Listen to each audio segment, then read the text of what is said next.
Nobody knows I'm burning inside, fighting with jokes, am I doing it right? You got me, can't speak, so I wait it out. Here's a side of me I didn't know about. I'ma stay quiet, that's an easy young thing to do. Now everybody out there gather up. It's time to set it off. Past has treated you rough, and it's holding you back. Everybody wants somebody to love, needs somebody to love. Time has treated you rough, and it's holding you back, holding you back.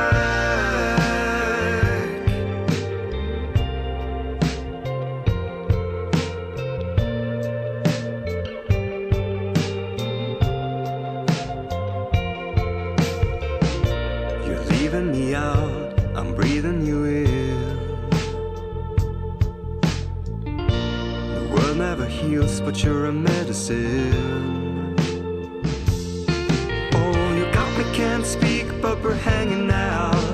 Couldn't make the leap, so I'm fading out. I must stay quiet, that's an easy young thing to do. Now everybody out there gather up. It's time to set it off. The past has treated you rough, and it's holding you back. Everybody wants somebody to love, needs somebody to love. Time has treated you rough, and it's holding you back.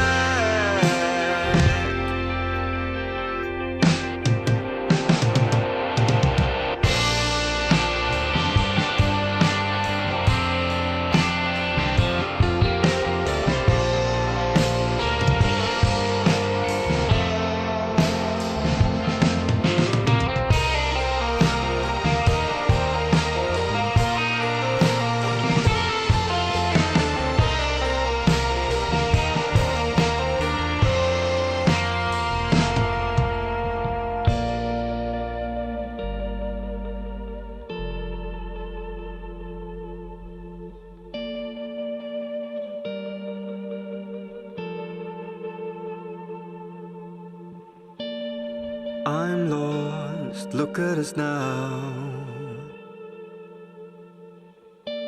Head over heels, chasing the clouds.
Hey, how's it going, everybody? I'm Ben from Universal Audio, and welcome back to yet another Office Hours. Happy Monday, everybody. Good to see a lot of familiar faces there in the chat already. You guys, all the speculation is it's really fun for us to sit here and watch and see what you guys are hoping this week's update is going to be all about.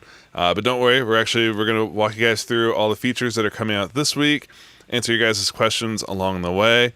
But as always, thankfully, I don't have to do this all alone. I've got the crew with me, and today we've got Drew, Matt, and Monty. What's up, guys? What's going on? Hey, Ben, how you doing? Good morning.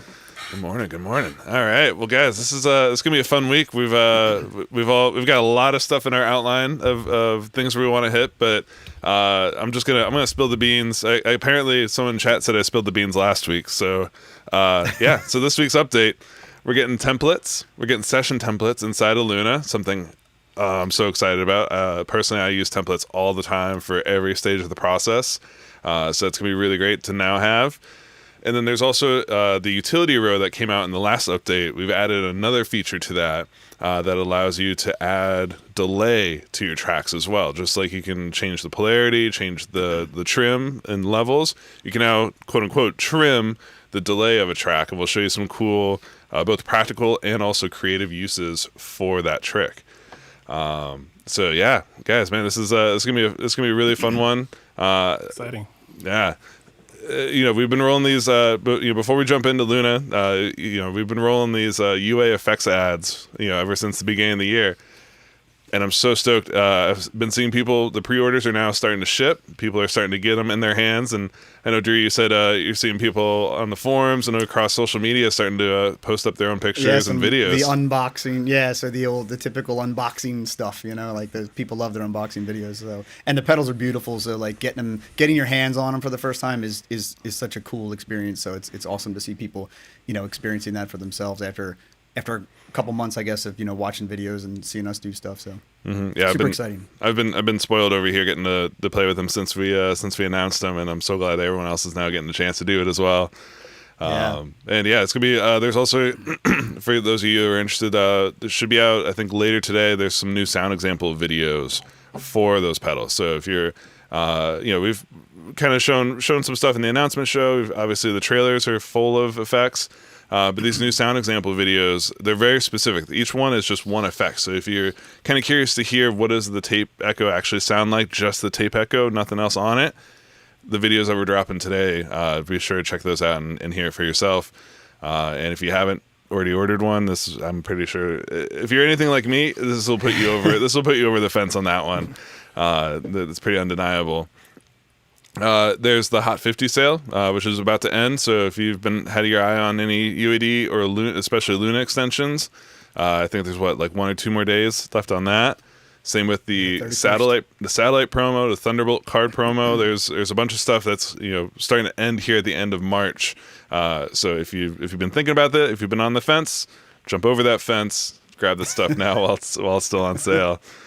And I think that's all the sales promotion, blah blah blah blah blah. Let's start having some fun here. Let's talk about the update for Luna. So let's start with the one. I think this is the one that everyone's most interested in. Let's talk about templates first. So if you guys have been watching Office Hours for a while, you know that last year we talked about templates a few times. We had a few dedicated shows about how each of us have been making templates inside of Luna. And previously what it was make basically copy your session, delete out all the stuff that you don't want, and then show package contents. Go in there, grab all the audio stuff, throw it out, and then now you'd have to duplicate that track, duplicate that session before you use it. Otherwise, you'll commit audio to it. It wasn't a terrible process, but it also wasn't the easiest process. Oh, come on. It wasn't bad. It wasn't that bad. Let's be real. It wasn't terrible. But the dev team behind the scenes, they knew what's up. They knew what needed to be done. So now there's a dedicated template function that allows you to create new sessions based on templates that you saved. Yeah, and essentially, Ben, it like you're saying, it basically streamlines that operation that we've shown in the past, where it just does all that all that for you. It basically takes a snapshot of the session, everything exactly as it is, and then there's a checkbox. You can choose whether or not to add the audio. So there's lots of good uses for this. You can just create a blank session out of your current session, or you can create a session that contains audio, that contains all of your click tracks, maybe that pre-made click tracks that you'd like, or pre-made backing tracks. And I know, I think Monty's got a demo here that'll show us some cool examples of how you might incorporate the audio too, because that's a big part of it as well. Yeah. One of the things that we thought about in creating this feature, just in general, is just the speed, being able to get from start of a session into the actual creation process. That time period had to be much faster. And I think that this is going to help a lot of people's processes, and especially if you have clients coming into a studio, this is huge. Yeah, exactly. And so we've got a variety of examples to show you guys here today. We racked our brains of all the different templates, not only that we've shown in the past, but also templates that are now even easier to do with this new feature. And then we'll talk all about the use cases for it. But along the way, if you guys have got questions, if we're showing stuff, if you want to know about it, hit us up in the chat as always. And I'll ask you guys a question first. What's your guys' go-to template? Do you use it for mixing, for mastering, for production? Like, where do you guys currently use templates the most? And I'd love to kind of see that here in the chat. And then obviously, I think we're going to touch on almost all of these here today. So while I'm waiting for you guys' responses to come in, let's start off with the easy one. Let's start in the easy place first. So a couple of weeks ago, we talked about voiceovers. We talked about cutting voiceovers for tutorials, for podcasts, or audiobooks. Templates, actually, you may think like voiceovers, man, that's so easy. Why would you need a template for that? Just open a session, make a new track. Matt, why would you want a template to create a voiceover? I mean, a few different reasons. For me, having my plugin chains, stored in the session, so I just record arm the track, the plugin chain's right there. Mm-hmm. That makes it super easy just to get in and start recording. We were talking about this the other day, where if you have for my kind of templates, we record a new intro for every video, so I'm not reusing the same intro. But if you're doing like a podcast or something like that, where you have a static intro that gets used for every single video, you could have a track with that intro on it. So when you open the session, you already have the intro in. You don't have to drag it in or import it. You can just start recording your VO there. Mm-hmm. I think, and having like for me personally, I'll pull up my template here. Yeah. I like having a scratch track and a final track already set up in the session, so I don't have to worry about creating tracks. I just record arm which one I want to record to. When I'm finished with that one, I can move on to the next one. Nice. I guess let's just start from the top here. So. I was going to say, this is our first chance getting to see what this all looks like. So templates happen on the create page, right? So this is where you're going to access pulling up your templates, and we'll dive into how to create them in a moment.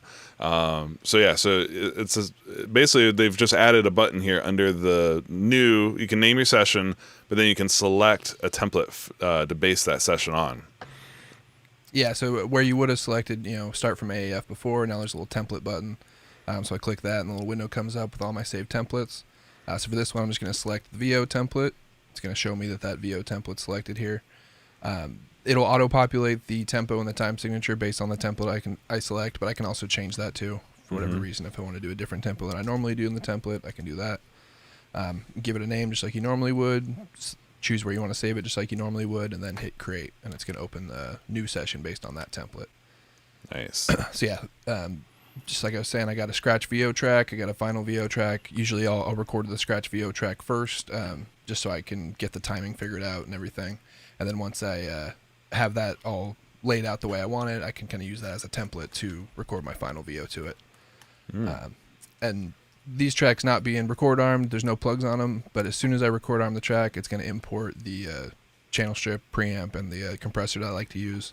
Yeah. And that's the real head start right there, right? Is the fact that exactly. you can pull up a session and you've got your chain sitting there ready to go, whether it's a single track, and we'll show plenty of examples here with multi-tracks. One of the things I love too is that it pulls up and it's record enabled. Like you can save the template with the enabled states of stuff. So literally, especially if, I remember being on sessions where the band booked 5 hours and wanted to record an entire album.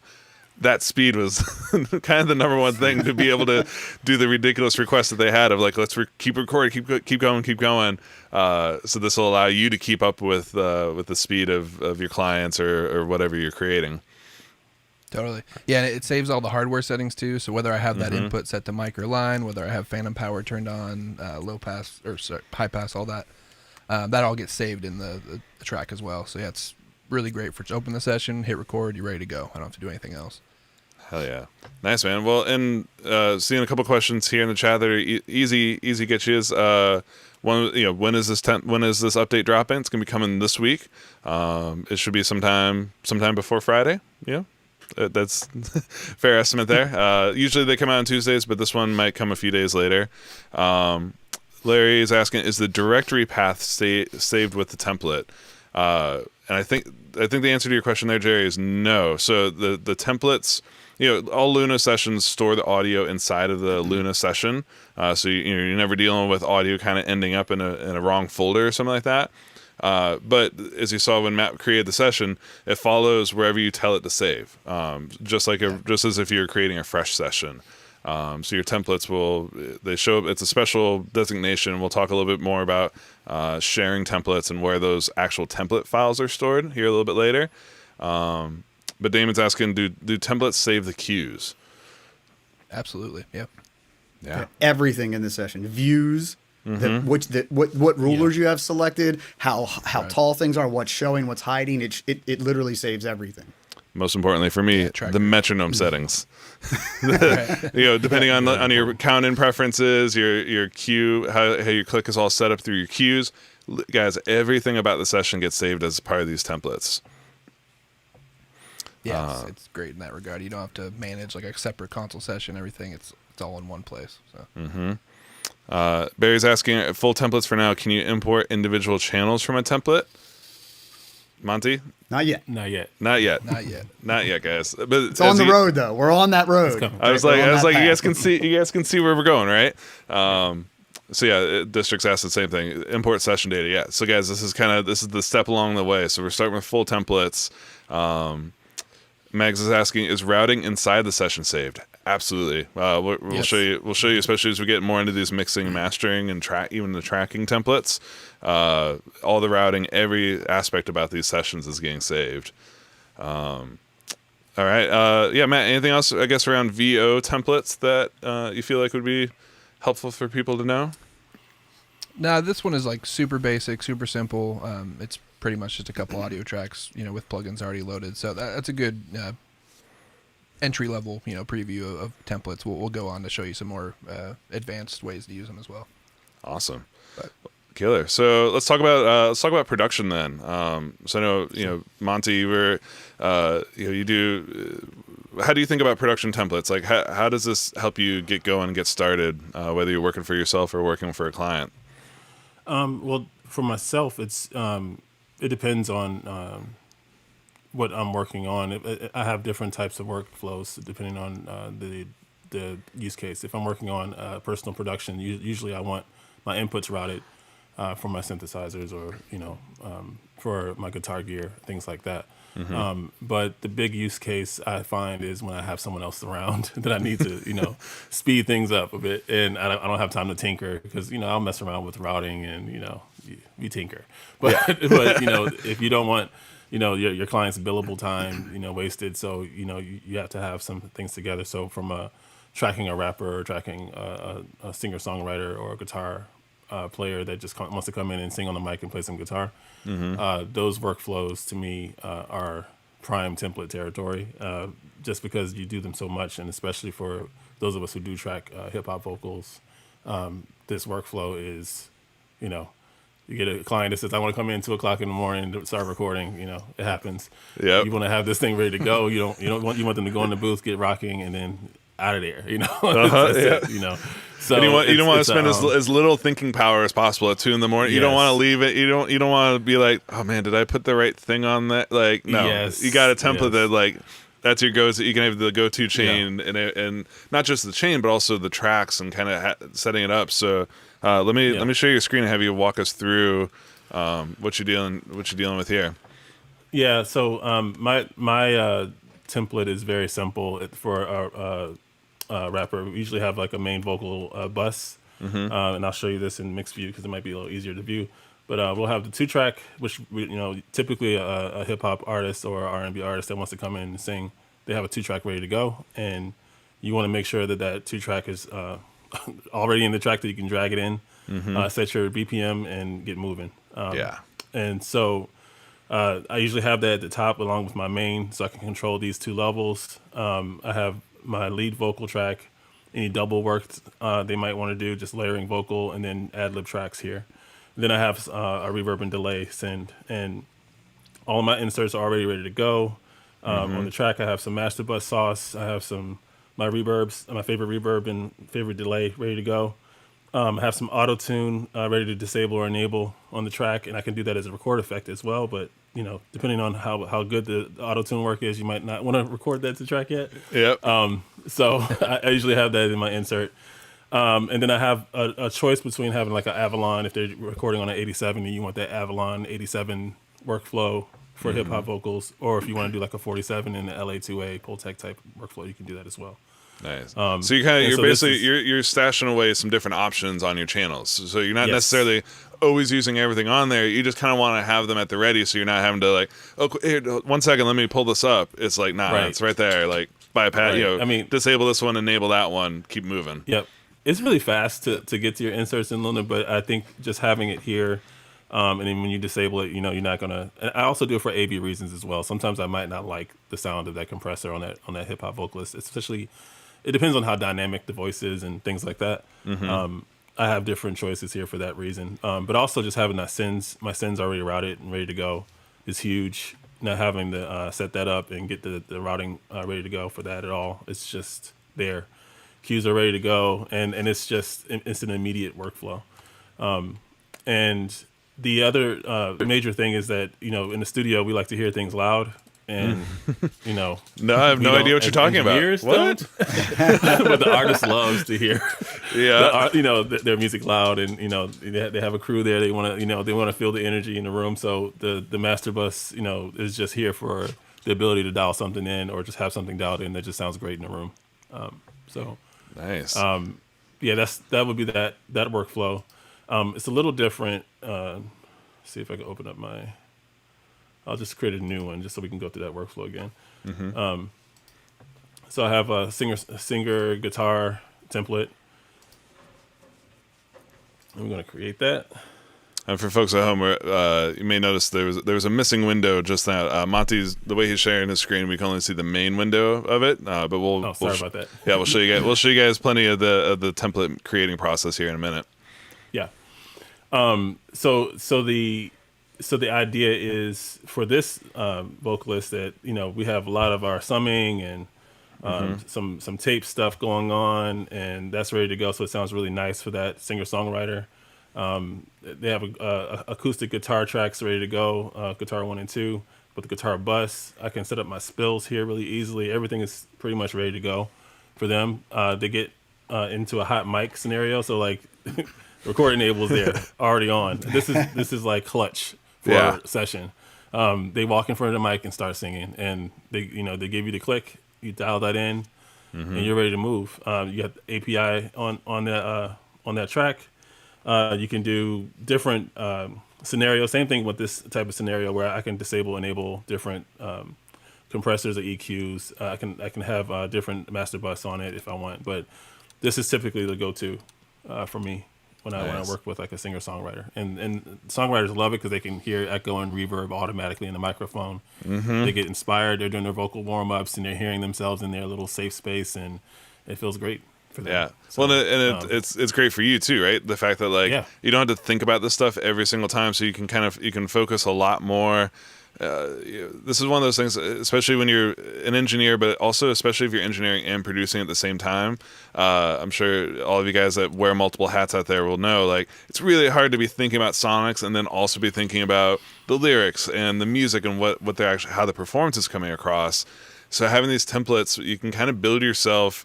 You can have a safe starting point that that you have confidence in. Like, I know how the API vision sounds. I know how my Neve sounds. Like, these are the pieces of the puzzle that like the back of your hand, or that you can play it safe. You can play it aggressive. Like, you have kind of all these options at your fingertips now.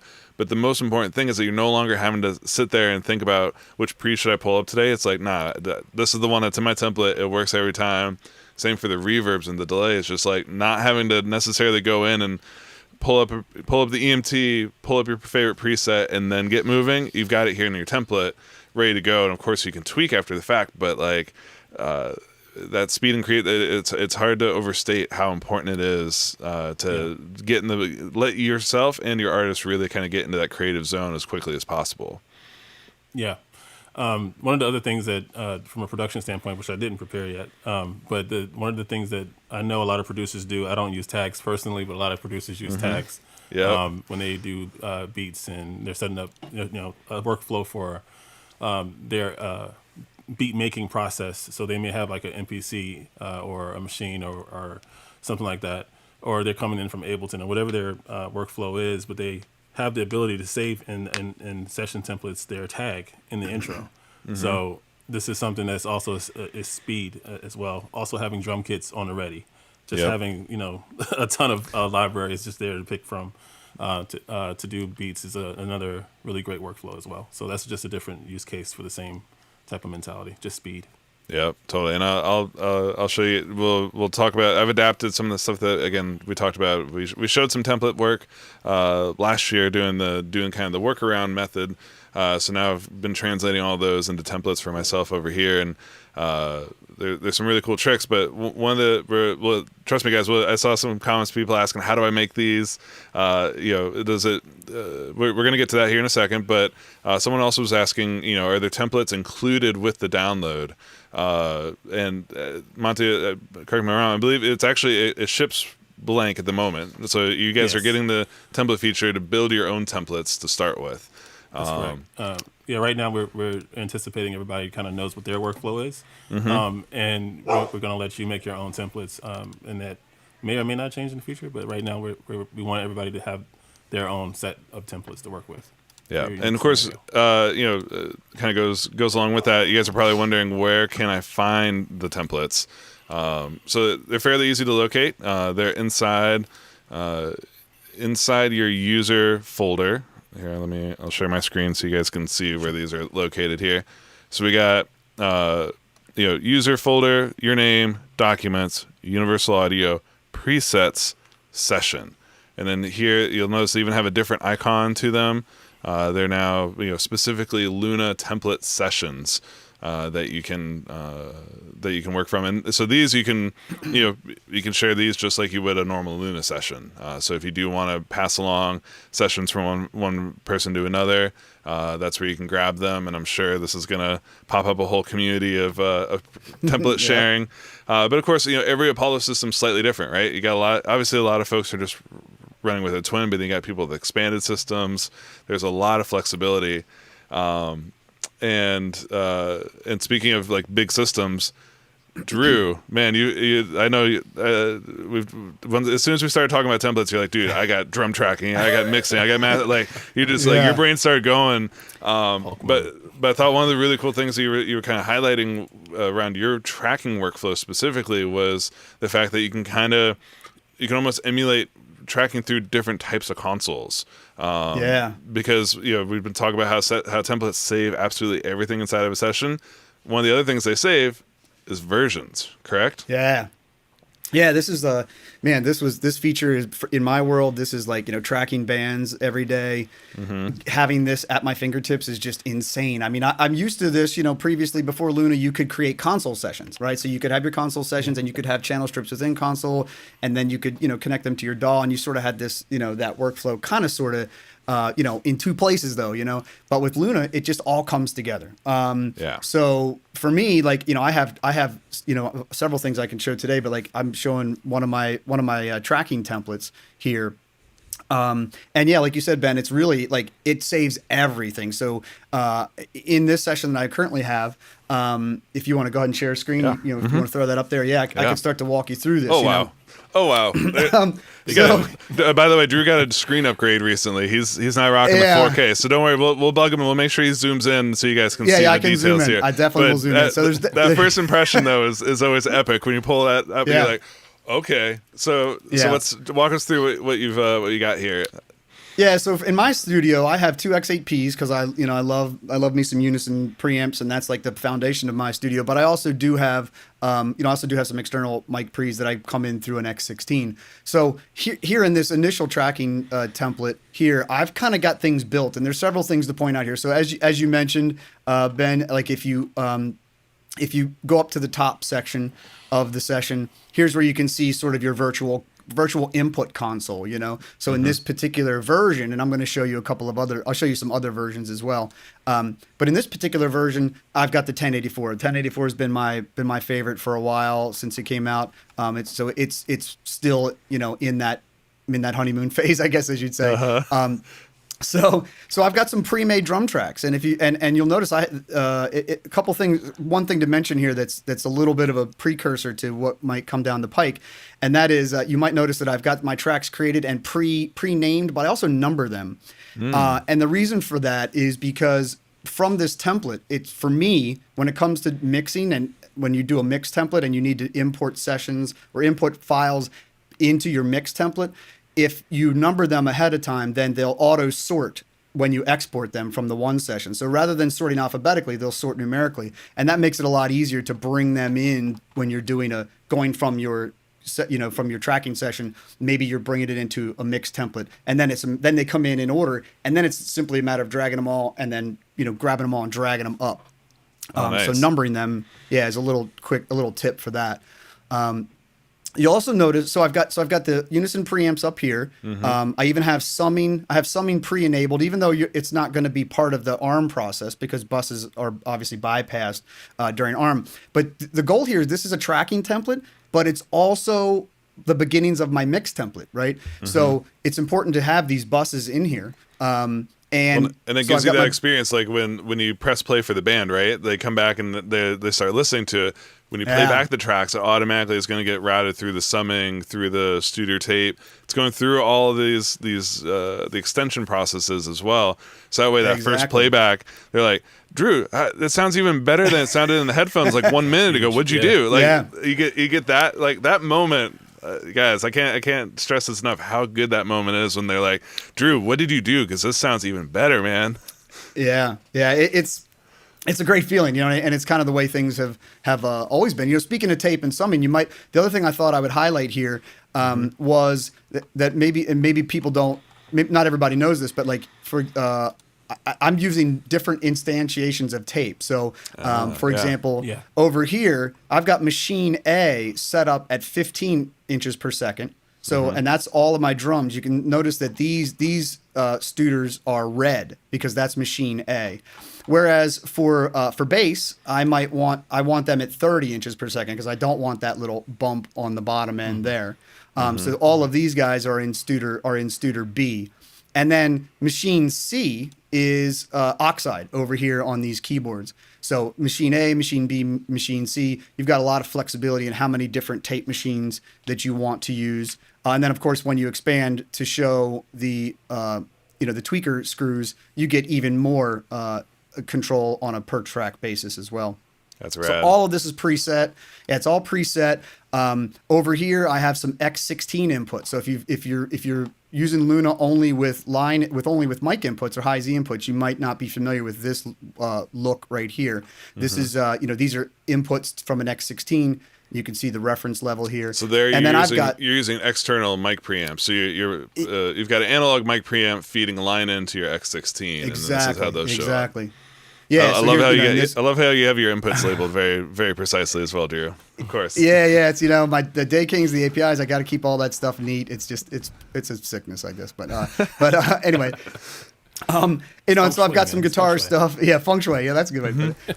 And then also similar to Monty, similar to the way Monty had his setup, I've also got a bunch of stuff down here in the monitor effects. So these they're bypassed because I might not want them right away. But distressor on the bass and Pultex on guitars and Culture Vulture on the overheads, which is set very gently, is a nice way of sort of beefing up overheads. All of this is set. The other cool thing is, like, notice over here with these keyboards, I've got keys 1 and keys 2. Remember, Luna saves the input chains for you. So in this particular case, I've got Helios into the Culture Vulture for this keys track. But if I unarm that or turn off the record enable and record enable this one, you'll notice even though they're being fed from the same thing, mic input 17 and 18, they each have different signal chains. So, I've got this one with an SSL channel strip in it for when I want to just kind of do some more traditional processing. And then here I've got a Helios into the Culture Vulture for where I want to be a little bit more heavy-handed with it, and so forth. And then, as Ben alluded to before, the coolest part about all this is I'm going to do, Command Shift O, which is open versions, right? And you'll see that this version of my tracking template, I've got it labeled Neve, and it's 1084s and Neve summing. So I'm going to go up here and I'm going to load up this one, I'm going to load up this one called SSL-API. And you'll see that, first of all, it comes up with the record enables on, right? So I like to have my template, hot and ready to go for when I get things set up. And you'll notice that this, all of the inputs are populated with the different mic preamps, right? Different summing settings. And in fact, one thing that, don't sleep on this fact that it's not just the instantiation of the plugin, but it's the settings, right? Mm-hmm. So for example, my kick drum, having the high pass to 20 hertz and switching this SSL channel over to the black EQ, I like the black EQ on most things except for like the overheads. I like to stick with the older brown EQ. So all of these things can actually be configured, set up, stored, and be ready to go, similar to the tape and so forth. So it's a really, it's just, and like I said, it's the foundation of your mix. So if you look over here on the right-hand side, I've even got my main, verb, and delay already enabled as ARM aux 1 and 2. And then I've got all of these other guys over here that are set me up for mixing. And same with the main output. I've got ATR tape, but bypassed. I've got it in the master tape slot, but I've also got it in the UAD slot, in the regular slot, because sometimes I like the flexibility of being able to drag it exactly where it is. So all of this is prepped and ready to go. And as Ben mentioned, you want to do an awesome playback, turn off the record enables, and then, maybe put on the ATR on the master tape, right, for that playback when the band comes into the control room. And, you're gonna have them super impressed. And dude, this is thinking you're a genius. This is yeah, they really will. Like your clients are going to be like, wow, like this saves you having to do all the patching. Like there's just the setup time overall for getting up and running inside of a session when you can just pull up something like this. Man, you've saved yourself 15, 20, 30 minutes sometimes, especially something as complex as this with sends, returns, tape, like everything kind of all ready to go. And it just looks badass. I mean, how bad, what I mean? Right? It's like, there's something to be said for that, on a big screen like this, especially. It's super cool. That's awesome. Man, we're getting so many good questions in here. Zach's asking, will templates remember plugin settings for third-party plugins? Yeah, everything. Everything. It'll everything. Yeah. Yeah, anything that's, literally, like whether or not you're showing, the focus channel or the navigation, all of this stuff. Literally will show setting. Everything. Yeah. Mm-hmm. Anything you can think of. I was like, maybe the easiest way to think about this, Monty. What is not stored in a template? Is there anything about a session that doesn't get saved as part of the template? Not off the top of my head, I can't think of anything. ARM mode. Yeah. ARM mode is global. Right, that's correct. Yeah. But most of the data is being saved. Any automations, all that stuff is getting saved with it. So the idea is, if you want it like this, you're gonna get it like this. Yep. So we don't want to exclude much from that process. But all your audio, obviously, if you exclude that on purpose without checking that checkbox, and I think we'll go over that. That won't be included. So just understanding that when you make a new template, that audio won't be there. If you're expecting it to be there, you might want to check that button. So that's something that we want to make sure we tell the users, because it's not going to just do it on its own. You have to actually enable that. Nice. I saw a good question a little bit further back there. I think it was Missions was asking, what happens, for those of us with Apollo expanded systems, what happens if you create a template with your big system, like, with Drew's, but then say like you're just working on a laptop and you want to pull up that same template and just work on, the twin inputs. What do users do in that scenario? One of the things that's going to happen if you don't have Apollos connected or something like that, it's going to warn you. Your system is going to show you that these inputs aren't available anymore. They'll turn kind of red. I think you might see that sometimes, and you might see some errors pop up if there's a issue. But typically that's what you'll see. You'll just see them disabled, and you can't use those. So you might have to reassign them, or you may have to just disable those if you want to access that.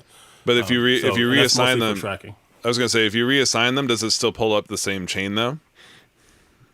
Yeah, well, the chain is going to be there. There's no difference in the actual chain. It's just a matter of where the inputs go. If you're thinking about XAP having those inputs and then going down to a twin, you don't have those inputs anymore for tracking reasons. So you just have to be aware of that. But for playback reasons, all that stuff is going to be there. Yeah. Well, and especially it's kind of like a Luna session, right? It's kind of like a Luna session where it's provided it's the right kind of input. A mic input will recall mic settings. A high Z input will recall high Z settings, right? Similar to that, right? Yep, exactly. Gotcha.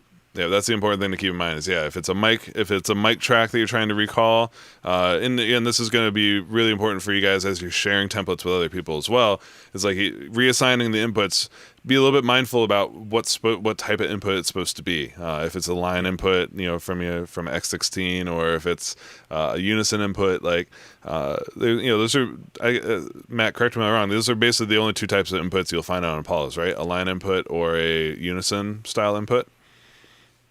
Yeah, and even like the digital inputs get treated pretty much the same as like a line input, except they don't have the unison slot. So yeah, I guess you could classify them as three different: line, mic, and digital, rather. Yeah, that makes sense. Nice. We're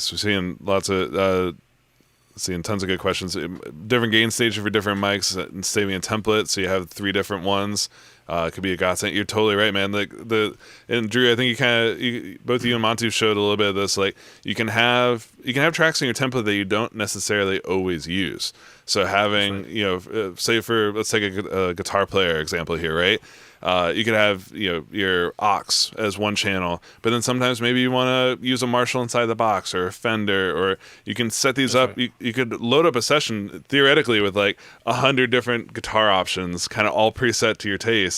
And then it becomes as simple as record enabling which one you want. And if they're all being fed from the same input, say you're using the high Z input on the front, it'll automatically kind of switch that input for you as you go from one to the other, because you can only record one of them at a time. Provided console tracking mode is off. Absolutely. Yep. That's how that'll work. Yep. That's awesome. And on the topic of console tracking mode, that's a global setting, so I would assume that's not saved with templates. Is that right, Monty? That's right. Yeah. Nice. Cool. Someone was asking about templates being saved from 1.1.6 sessions. As soon as you do the update, everything carries forward. So as soon as you guys as soon as the update arrives this week, you'll be able to update your Luna, open up your old sessions, and start creating templates right out the bat. I saw someone was asking about the where these are located. I shared my screen here a minute ago, but I think you guys hit him up in the chat with the correct place to find them. People are asking for our templates available for download. Maybe, guys. That's a good idea. That's a great idea. That's a great idea, guys. We'll figure something out for you guys there. Undo history. Are those stored with the templates, Monty? No. Undo history isn't. No. Okay. Can the templates be adjusted and resaved? Yeah. Well, you can replace. You can open them up. If you go in and replace, or you click something that's already been named, say like for mine, I have like my two track wrapper template. If I just click on that same template, it'll replace the button with the word replace, and you can click that. Yeah, did we show that, Ben? Not yet. I'm about to walk people through how to make some templates here. Okay, cool, awesome. I'll answer that question, sure. Nice. Perry's asking, can I use external summer with Luna? Absolutely, Perry. We'll one of our examples here. We'll show you how to set up a template for using analog summing with Luna. I'll get that loaded now. Nice. All right. Well, let me show you guys. This will be an in the box version of it, but I want to show you guys how the creation process works for creating templates. So let me share my screen here. So this is, you guys are like, wow, this doesn't look like a template. This looks like a fully done session. You're correct, because this is the number one thing that, for me, I like to, especially if I'm working on, say, like an album or, multiple songs with the artist, I kind of like to do, a lot of times I'll start from a template and then bring tracks in and then mix. But then ultimately what ends up happening is I end up tweaking stuff about my template just in general, customized for the artist, for the style of music, for the overall sonics that we're trying to go for the record. So one of the biggest suggestions I can make for you guys is, even if you have like a standard mixing template or a standard tracking template, if you're trying to create a sound for an artist or working with an artist to help them achieve what they're looking for, customized templates are a great way to be building that sound up, and then kind of makes for easier lifting for the future songs, because hey, the artist loves the drums in this mix that I got. Cool. Like, 75% of that drum sound is because of the stuff I have on the groups. It's based on my, on my API 2500 on my drum group here. I've got this, this parallel bus called Slapper. these are chains that I kind of developed as I was developing this mix. So this is what I want to carry forward into the next mix. So this would be the process I'd recommend for you guys if you're going to be creating templates. As you can see, I've even got, I've got all my reverb returns. I've got my main fader. Just there's a lot of stuff going on here. So the one thing that's not going to be carried, that I don't necessarily need to carry forward, and this, again, is the way I like to mix, is I make sure every audio track passes through an aux. So everything is going through a bus before it goes to my main, which makes this whole process very simple. Like you can even see like some of my groups, like the bass group, it only has one track inside of it. It just has the 808 in this example. But still, I like having a bass group because, with the next song, I might have an 808 plus another bass synth, maybe even a bass guitar. I still want the foundation of my sound to be getting created, and this is always a balancing act of like, how much do you do on the bus versus how much do you do on the individual track? But you're getting all the routing, you're getting the summing, you're getting all the stuff that you would want carried through from one track to another happening here on the group level, the aux level. So then what I'm going to do, I want to make a template out of this. I want to go work on my next song. First thing I'm going to do is I'm going to save a new version. Don't worry about the changes. Call this 2 template. So this way, just in case I'm about to do some slightly destructive things to my session, that if the artist calls back and wants me to go back a reversion, I do not want to be messing with this. I'm going to go through, I'm going to delete all my audio tracks. So templates will store, I'll show you all these options. There's options for removing audio tracks. You know what? I'll leave one audio track in here just to show you guys how it works. But in general, what I would like to do, since I know all of these things are going to be changing from song to song, the drum tracks, the synths, all the effects, my lead vocals. Let's see, do I have anything cool on the? Yeah, you know what? I'll leave one of my vocal tracks there. And again, even if I don't end up using these tracks, I'll show you why I would want to keep one of my audio tracks or maybe even some of these audio tracks in there. So now I've thinned out my session. Let me just remove this automation. All right, we're back to a pretty vanilla, version of my template. We got a drum group, bass group, synth group, effects, leads, ad-libs, my returns, and a main. This is pretty much the same tracks that I'm going to need later when I mix the next song. So now I go File, Save as Template, boom, boom, boom, right there. And now I'm going to come in here. I'm going to go Asia Mix Template 1.0. As you can see, what I'll do a lot of times is I will, I kind of increment my versions. I know someone was asking if you can update and replace templates. You sure can. Me personally, I kind of like to go ahead and keep each one of them. You can do this with versions or bookmarks or things inside of the template. But for me, it's a lot easier to see it at a high level here. Okay, 1.0. This was the first version of her template. And now the important option here, as I mentioned, is this: Save Audio with Template. So if I click this button, the 808 and that lead vocal track that I preserved, they're going to keep their audio. So this is what Monty and Matt were talking about earlier for like tags, for intros, outros, ad reads on a podcast, like stuff that you want to carry from session to session to session that you always want to have available. A really good one for this, by the way, if you guys like custom metronome sounds, custom click tracks, if you want to have a click track already in your session ready to go with your preferred drum loop or cowbell sound, you would want to save audio with your template, and then that'll automatically get pulled in every time you create a session on that template. But in this case, I just want to keep those tracks. I want to keep the settings. I want to keep my groups, my buses, and nothing else. So that's her. Press save. All right, and then I get a notification: new template created. You guys probably can't see that because my face is covering it up, but trust me, there's a little notification up there that said that. So now what we do is we go to the create, file new, and we say mix number 2 template. I want to start from that mix template I was just rocking with and hit create. and now it's going to close that session that was just previously open.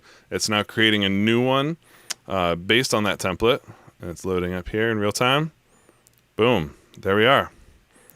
All my markers came through, all my tracks, all my settings. So now what I can do is I can take the stems from the next song, drop them in, route the drums to the drums, route the bass to the bass, or I can just, again, I could drop it in right here on this one, which is, again, I've got my 808 chain kind of already here ready to go for me. Same with the vocals. So even if I bring in an audio track on here, let's say we just dragged in a new vocal. You don't always have to paste stuff on the exact same track. What this now is hey, this is my favorite. These are the SSL channel settings I want for her vocals.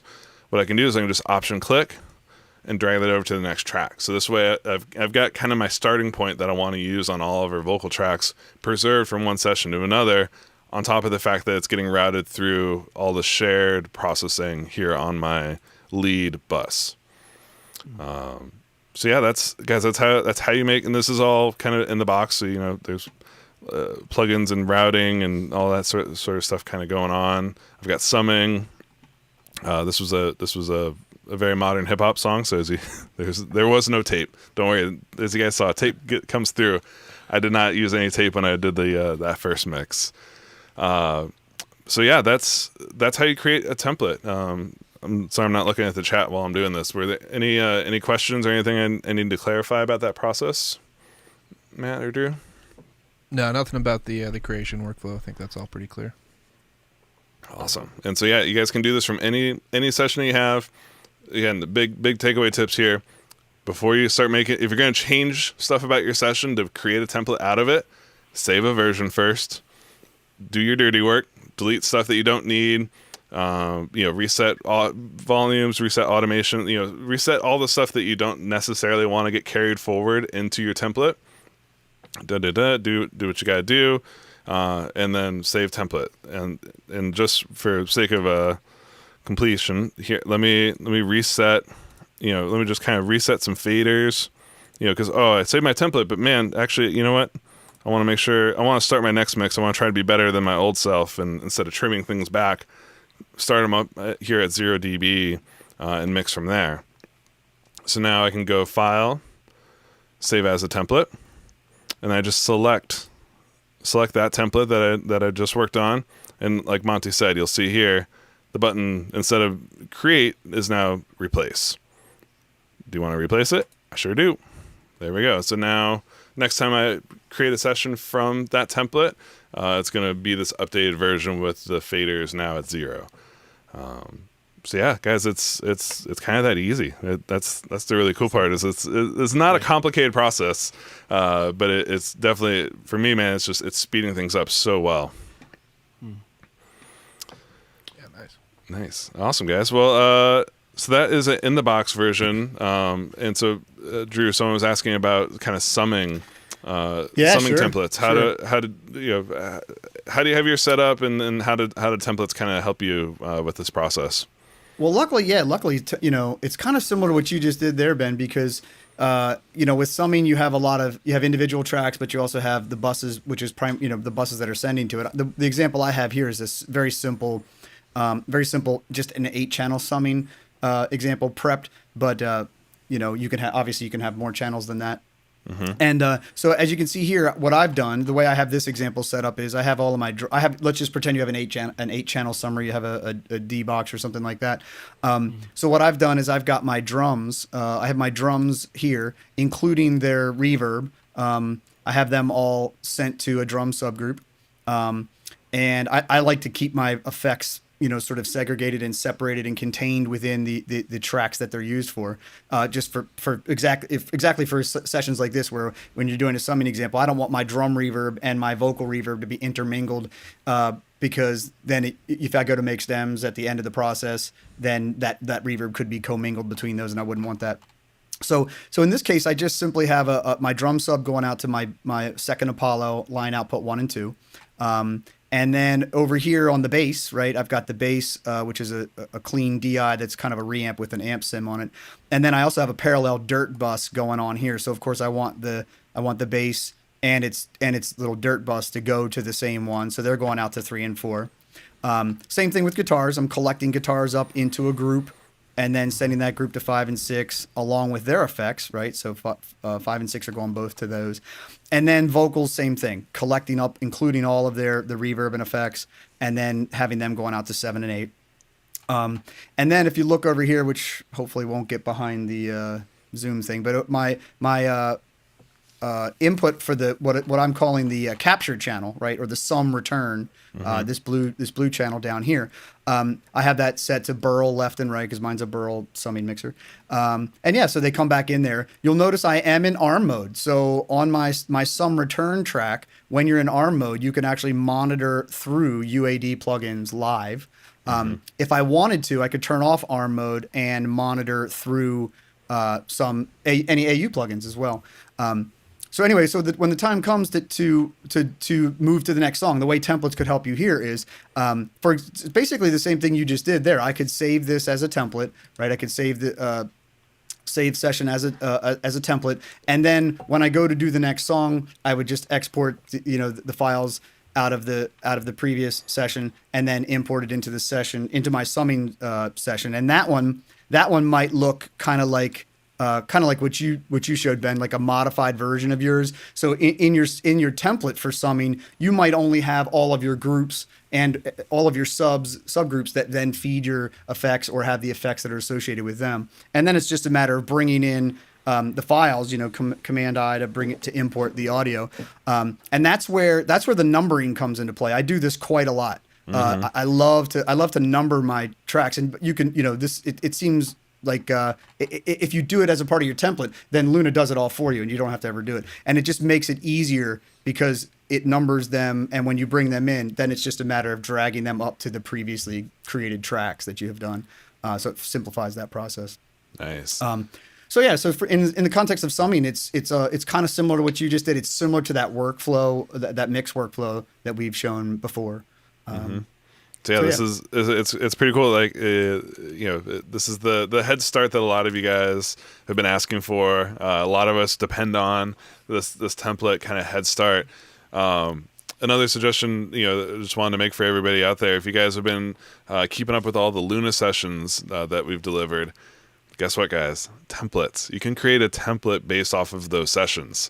So you can take, Jakir King's Recording Rockers, Cass McComb session, or Fab and Lewis's thing. You can take those sessions, create templates off of those, and then start kind of recording your own music using the similar chains and settings as those guys. And it's cheat code right there, man. Cheat code, right? It's full on cheat code. Get to use Fab and Jakir settings for your stuff. Yes, please. So yeah, that is, guys, as far as it looks like, I'm looking at my list here. That's basically, I think, everything surrounding templates that we wanted to cover. Anything you guys, either from the comments or that I'm forgetting about here? Well, mastering, I don't know. I had a mastering example prepped if there's any interest there, but otherwise, yeah, I think we covered it. It would be kind of similar, although there's a couple unique things in this one. But what's unique about the mastering template? Well, the mastering template that I was going to show here is one that is it's an arm off workflow. So this is one of my mastering templates, and as you can see, what I've got here is you've got the track up top where you can bring in the source material. And then what I have a lot of my favorite mastering plugins already on that track, but bypassed. And then you'll notice that I have the same thing. This one, then this track feeds analog outputs. So the main track goes out to some outboard gear, and in my case, I have a rack, a mastering rack that I can come through. So anything that's coming from that source track could go out in through whatever chain I want here, and then come back in on a pair of line inputs up here at the top.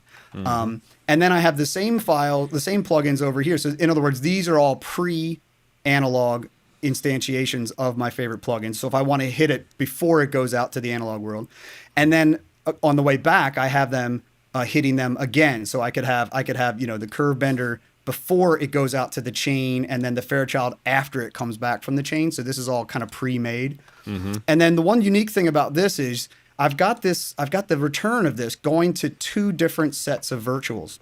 Why is that? And the concept here is to be able to make a sort of a streaming, more conservatively hit version of the song and a slammed CD version of it, right? This is, I have clients who are sort of still who are in the streaming world, and they have also clients who are like, I want it slammed. So this covers me in both ways. So by sending this to Virtual 1 and 2 and also 3 and 4 and bringing them in up here on these two guys here, on these 2 channels, and putting them in input mode, but not record enabled. And this is why ARM mode needs to be off.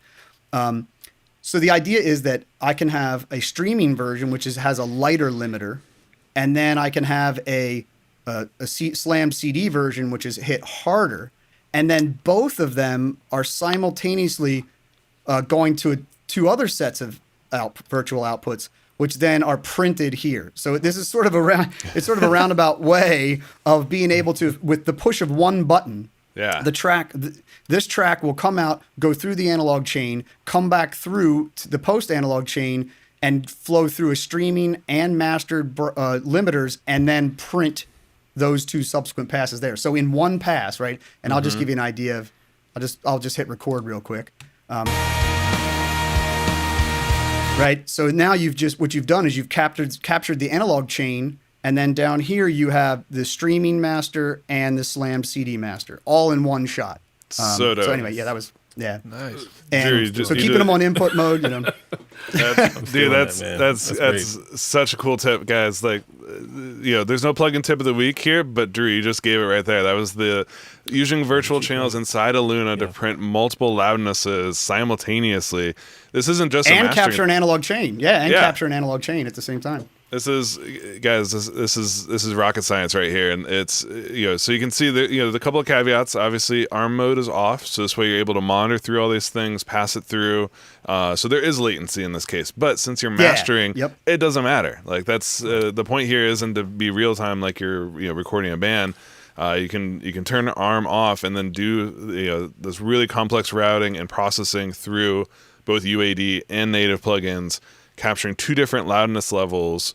And then I love the fact that you're doing the analog capture. So in theory, you can capture it and you can make your moves in the analog domain, and then those are now committed. So even if you had to make adjustments to the master later on, you wouldn't necessarily have to recall the entire thing. You wouldn't have to recall the analog chain.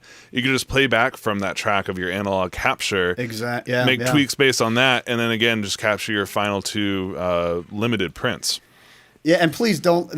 I stole this from Ted Jensen at Sterling Mastering in New York. I saw him do this many, many years ago. I was like, duh, of course you capture the analog path separately and then apply the digital stuff so that when a client needs revisions, you don't have to recall the analog gear. So I didn't invent this. Smart. I just basically adapted it to Luna. So, Drew, super cool. You might not be seeing the chat right now, but you just blew a lot of minds in the chat, dude. They're calling you Limitless. Awesome. I love that movie. It's a good movie. Good movie. Phil. Everybody wants that template now. Another aspect to this that I thought about was just, for those of us who use analyzers, external analyzers in our gear, you can actually save that in your template as well. So your analyzers are already picking up your meters and any kind of spectrum changes you can see immediately in the mastering type of scenario. Oh, hell yeah. So that's template gold, man. That's great, awesome. man. Yeah. People, and of course, they really, really want this template as well, Drew. He said, "Well, it's easy to build. It's easy to build. These are not nothing that we're showing you guys is outrageously complex. It's and this is again, Monty, we were talking about like why didn't we ship it with templates included? It's because these are all very personal touches, right? Like my mixing template, Drew's master. Each one of these things are they're built around our system. So whether it's our analog summing systems or even just our preferences when it comes to gain staging and tweaking this stuff.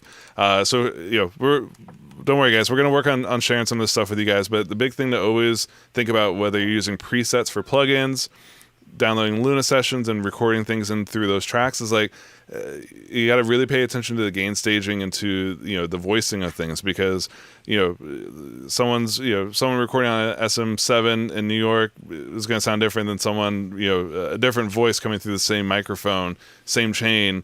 If it's a different voice, you got to customize the settings based on what you're hearing. That's right.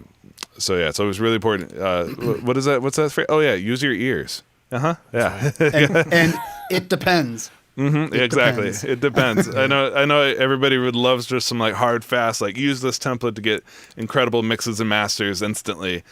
Guys, I'm sorry, but that doesn't exist. Like you gotta listen, you gotta make adjustments, and you gotta really find a system that works for the music that you're working on, for the gear that you own, for the type of music you're trying to create.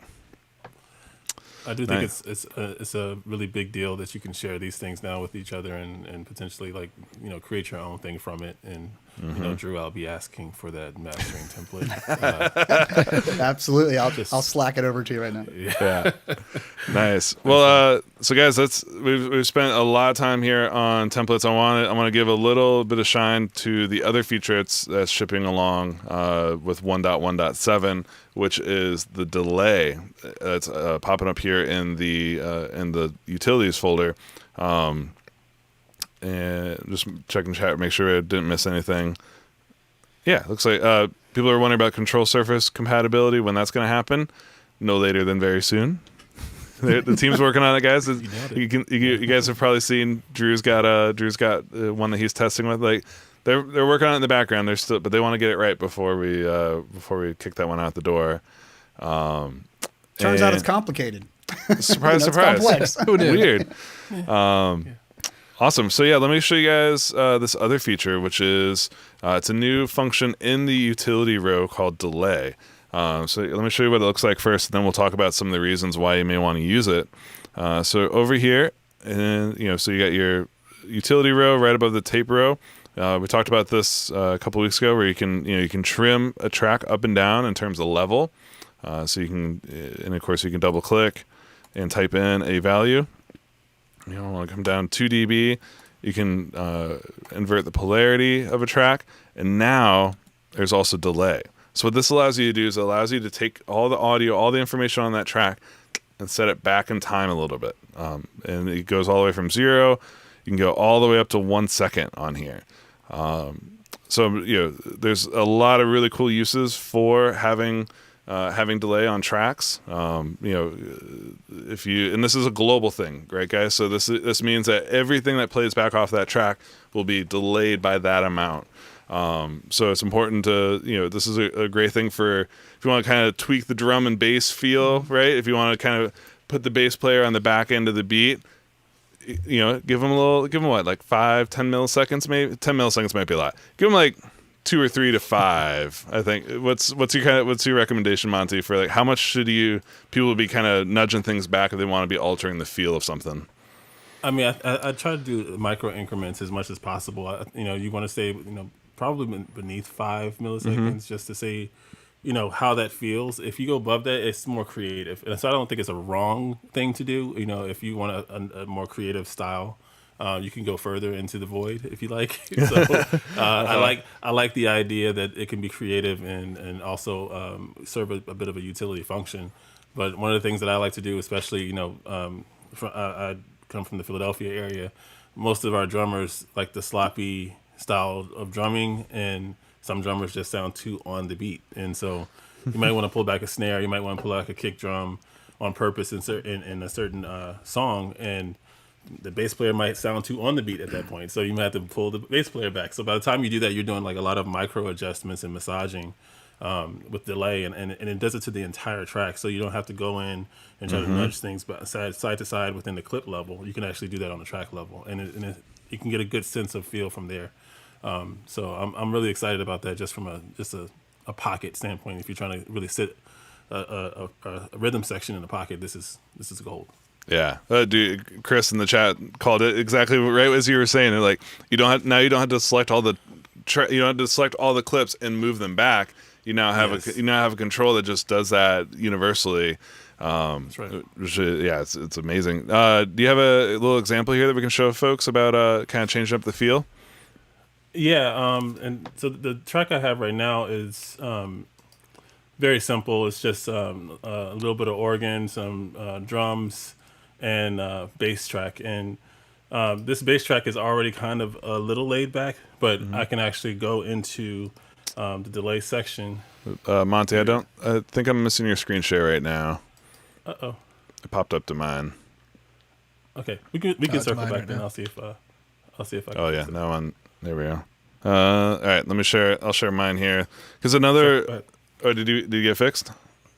No, go ahead. No. All right. So let me share mine here with you guys. So, drum bass feel. That's one of them. There's a couple of cool things that you guys can do around when it comes to like strings. I don't know if some of you, any string players out there, I apologize in advance. But we all kind of thrown under the bus. But we kind of all know one of the things that string players like to do is they like to play on the beat, sometimes on top of the beat, sometimes like a yard in front of the beat. Sure. String players are kind of notorious for all jokes aside, any performer, guitar players, bass player, anyone can do this. So typically, like we mentioned, the way in the past to kind of adjust this stuff would be to go in here, select all the string tracks, and then zoom in a bunch, and then turn off snap, and then nudge stuff back, nudge and listen. It's kind of a lot of work. It's especially if you have a multi-track thing, like strings. If you've got a ton of string tracks to all kind of nudge back, you want to put them a little bit more in the pocket. It's a lot of work. And then this was kind of easy. I'm working from the Everyman session from Fab and Lewis here to illustrate this. But when you have like 20 tracks, and imagine if these all had like different clips in it. Like I've caught myself so many times like accidentally missing one clip that wasn't selected at the very end of the session, and it doesn't get moved along with the other ones. Again, the part of the reason why we felt like this was a great feature is because now you can make these sorts of adjustments. So I can come in here and I can say, you know what, the strings, let's nudge everybody back 5 milliseconds.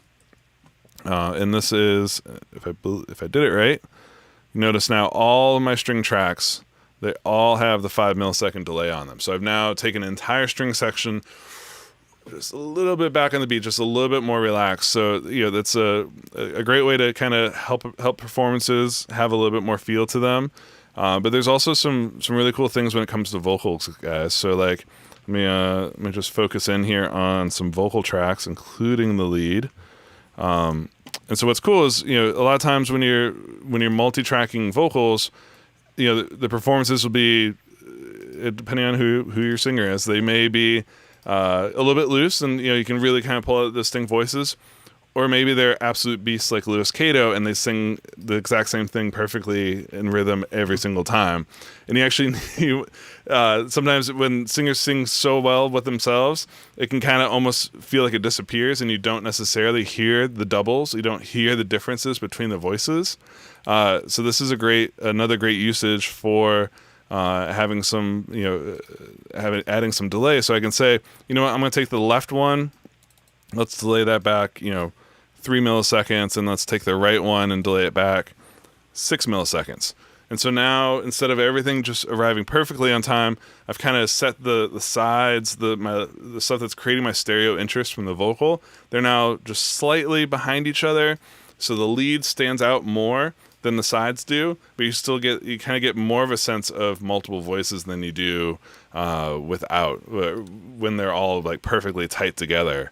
So there's some really cool creative reasons, adjusting performances, adding more kind of stereo interest between hard pan vocals. There's a lot of really cool stuff that you can do now by having the delay in there. And Monty, I think I saw your screen popping back up there. So let me click over. So let's there we try go. it again. There we go. Nice. So so for adjusting, this is now kind of let's think about this. This is like drums, bass, everything's kind of in the pocket right now, right? So so the idea is like if you have a bass player that's a little bit different. Make sure you guys can hear that, okay? Yep. So the idea is we want the bass player to seem a little bit more laid back. So in this scenario, the drums are already kind of sloppy. So I'll play a little bit of intro here.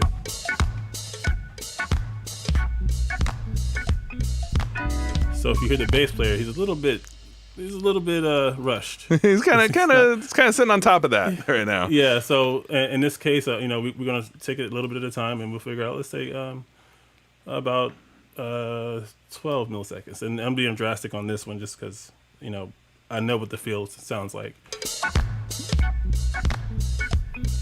So it feels more in the pocket now. And it kind of has that between the kick and snare vibe that you want for this type of soul track.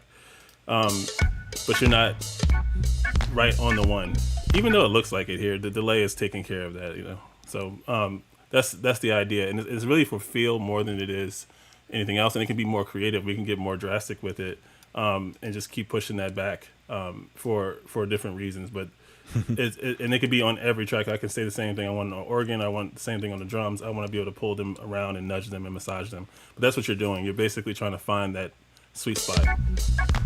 That's a bit drastic, but that's the idea.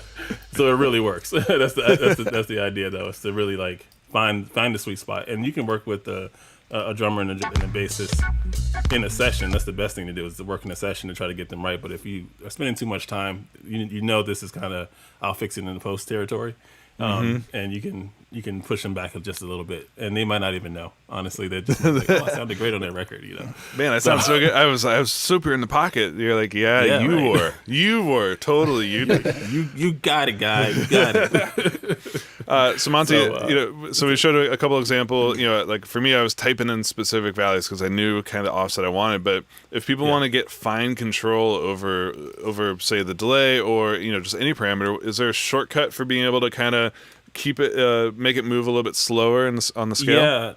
Yeah. If you're holding down the control button just like you do anything else, you can go with more fine grained detail, and it does it by a couple milliseconds at a time. So it's not yet a decimal value, but it definitely will move you a lot slower than not having control held down, because it is very, very fast. It'll push you really quickly. So holding on to control is probably your friend in this scenario. Nice. Awesome. And then, so as we were thinking about creative examples, I saw Llama Steve called it out already. A great use for having this delay is expanding a room sound for, say, you multi-track some drums, and you want to, if you got, kind of a tiny room, always get a room mic, because there's nothing better than drums through a room mic. And in fact, right. So a lot of times who needs the close mics when you have a room mic, because that captures the full picture of the drums, the space that they're in, the energy of the drummer.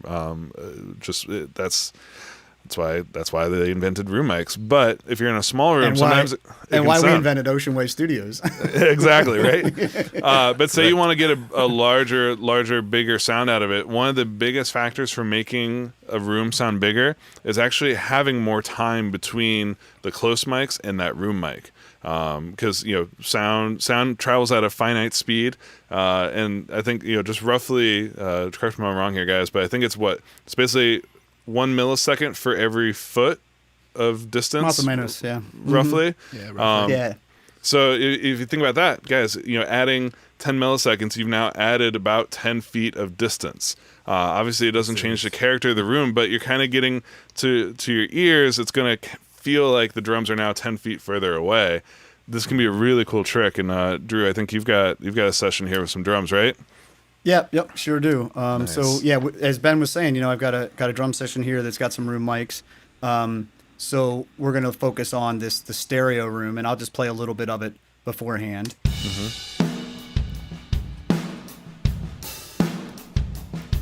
So already a pretty big sounding room, but what if you wanted it to get a little bit bigger? This time I'm gonna go ahead and put in some. Let's just start. We'll start simple. We'll start with 10. Instantly. Got a little bigger, yeah. Put a little distance between the direct mics and the room mics. Let's go to 20.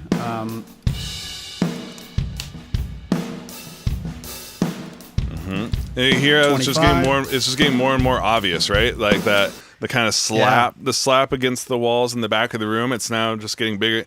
It'll quickly end up feeling like it's in an arena or something, right? Like, yeah. Let's see. Let's go to 40. Madison Square Garden, man. Let's make it big. Mm-hmm.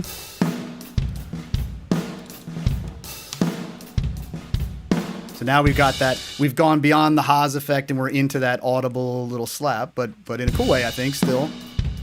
So without it, go all the way back down, and then redo.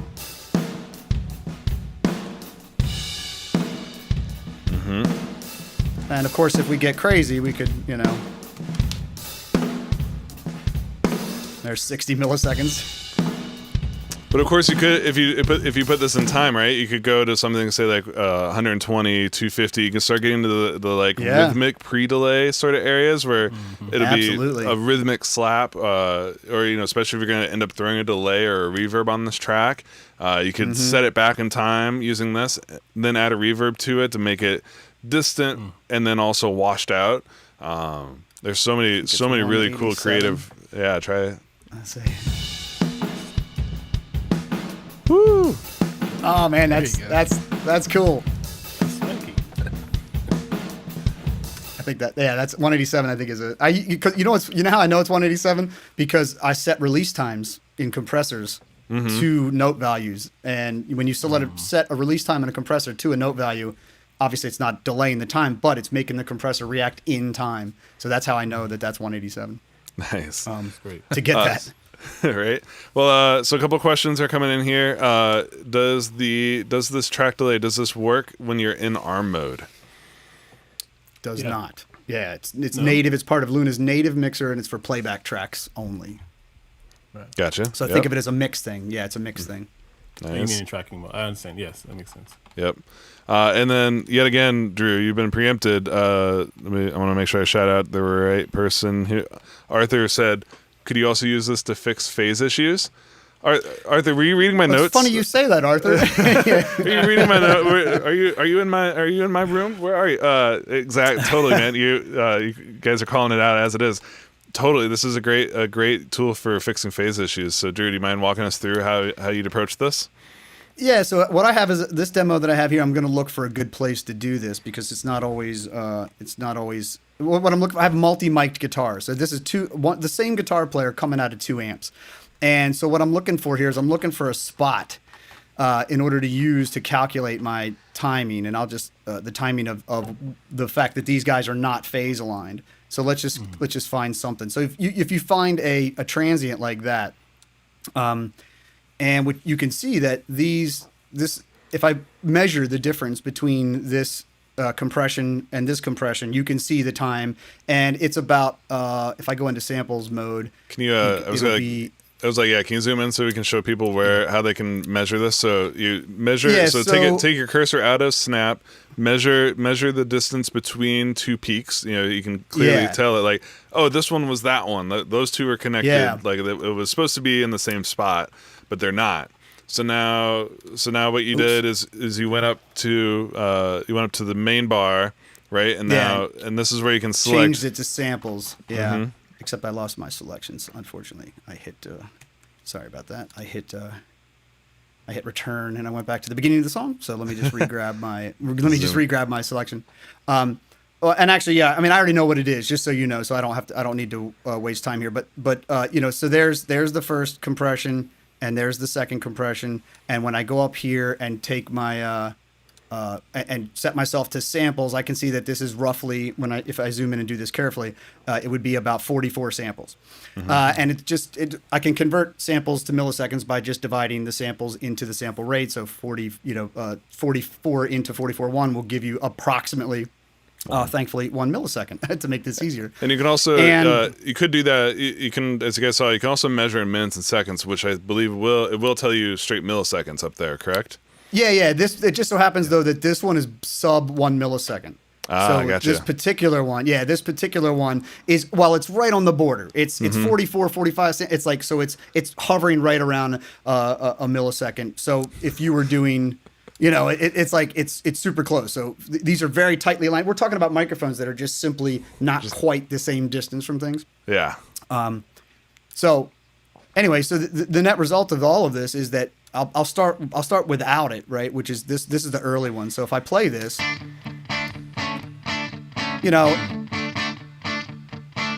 it's your typical comb filtered sort of sound here. But if I put this 1 millisecond in here, then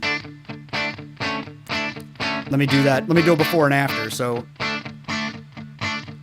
nasty comb filtering. No comb filtering. Huge. Yeah, just without it, it's kind of nasally and boxy, and just there's a lot of frequency dips happening there. So getting that 1 millisecond, literally 1 millisecond of delay in that track brings those things into phase alignment, gets rid of that comb filtering. And what's cool too is the delay adjustments. They're not just 1 millisecond increments, right? You can actually get even smaller when you're typing in the values. You can actually get sub millisecond values in there, correct? Yeah, I can get down to a tenth. So 0.1, I can get down to 0.1 milliseconds. So I was already pretty. That's pretty low. 44 samples. I mean, that's pretty low. So you can really get in there. Like if you're calculating samples to milliseconds, doing that on the fly, it's a super detailed way of doing some phase alignment and doing some time alignment for sure. Mm-hmm. That's awesome. Obviously, people get a question here from Danny, like, why not just slide or nudge them around to do the phase adjustment? Of course you can kind of nudge and slide stuff around and line it up visually. That's one way to do it. But the thing that I've run into multiple times, especially if you've got multiple clips on that track, is you'll accidentally not move one of them. You'll move like the first verse, you'll get that one perfectly in phase, but your cursor, Classic. the part that you couldn't see when you were so zoomed in was not selected, did not get moved, and then you're like, why does the last chorus sound funky? Oh yeah, it didn't get nudged with the earlier guitars. Well, and I would just put out there, for me, over the years, like I've always erred on the side of maintaining the integrity of the source material. So if I can do it in the mixer, as opposed to nudging it and actually, I always work, and this is just me, working with clients, is I always work pretending I might at any minute have to hand the session to somebody else and have them pick it up, pick up and pick where I left off. And if you're doing it at the nudge, there's no way somebody's going to know you've nudged something 4 samples forward or backwards, so without really investigating. So I prefer to have that stuff. I mean, even in Pro Tools, I use time adjuster. I don't nudge the clips. I just use the time adjuster in the mixer, because for that very reason, just leave that keep that integrity in place. Nice. Yeah. Maker DP was like, man, he even heard the difference on a laptop when you were changing the phase. Yeah. Like, that's Comb how filtering is the devil. it is, man. It totally it's one of those things. Like once you finally hear it aligned correctly, you're like, oh, thank you. It sounds so much better. And it maintains the performance. Like, just hearing that player, like he was playing, had good chops. You don't want to mess up his chops, man. Like, having that combing, it sounds like it's something just a little off with that. But the rhythm sounds tight. Everything sounds good. Totally. And I saw some folks shouting out. Philip was saying there's a great Mac app called Music Math. If you guys want to be able to calculate milliseconds based on tempo, stuff like this, there are some really great apps. For me, I kind of end up just Googling it every single time, and whatever website pops up as the top one. Way, right? Yeah, that's the story of my life right there. And let's see, just scrolling through. Is the delay pre-fader? Miro is asking. Yeah, it's first. It's literally like the first thing in the mixer. Yeah. Nice. There's a free one, audiophile calc, which is another time conversion one. He's saying Miro was saying that as well. Difference is huge on a phone. So the comb filtering is the devil. It's a quote of the day from Michael. Nice. I don't mean to be dramatic, but But it is. It is. Well, guys, that is room mics, phase adjustment, drum and bass feel, fixing string players, adding some slaps, some pre-delay, getting your background vocals to get wider. There's a lot of really cool uses for this new delay trick. So there's practical ones, there's creative ones. And by the way, it's automatable. It's automatable. Oh, it is. Nice. Yeah, so it is automatable. So if you just need to slide back the bridge, you can automate this to do just the bridge. Good to know. Yeah. And yeah, so templates, delays. Man, this is a really cool update. This 1.1.7 should be arriving this week. You guys just, all you have to do to get it is just open up Luna. As soon as the update's available, Luna will pop up and say, hey, you've got an update available. Press update. You can do all the updates right inside the app. And then, continue. We'd love to hear back from you guys. So, as always, hit the feedback button, try these features out. If you've got ideas, suggestions, things that you want to see added to from these. I've seen a lot of great comments today, people asking about track presets and session import data, all that sort of stuff. Hit the feedback button. Let us know how important those things are to you. Because as you can see, we're laying some groundwork here. We know what you guys want. There's been lots of feedback. We got a good sense about what you guys are looking for.